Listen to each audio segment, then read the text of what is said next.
पहले ऐसा नहीं था जैसे आज हो गया, धोखा खा खा के मैं भी धोखेबाज हो गया। पहले ऐसा नहीं था जैसे आज हो गया, धोखा खा खा के मैं भी धोखेबाज हो गया।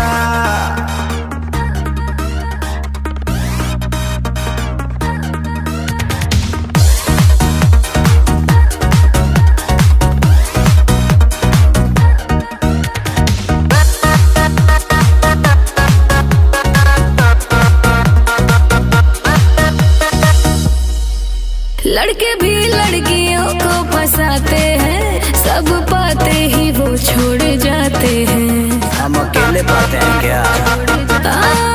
लड़के भी लड़कियों को फंसाते हैं, सब पाते ही वो छोड़ जाते हैं। जैसा सोच रही वो वैसा मेरा करैक्टर नहीं,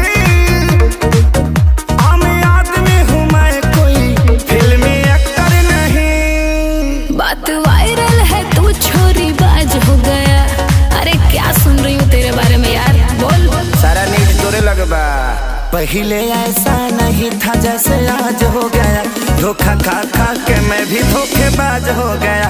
पहले ऐसा नहीं था जैसे आज हो गया, धोखा खा खा के मैं भी धोखेबाज हो गया।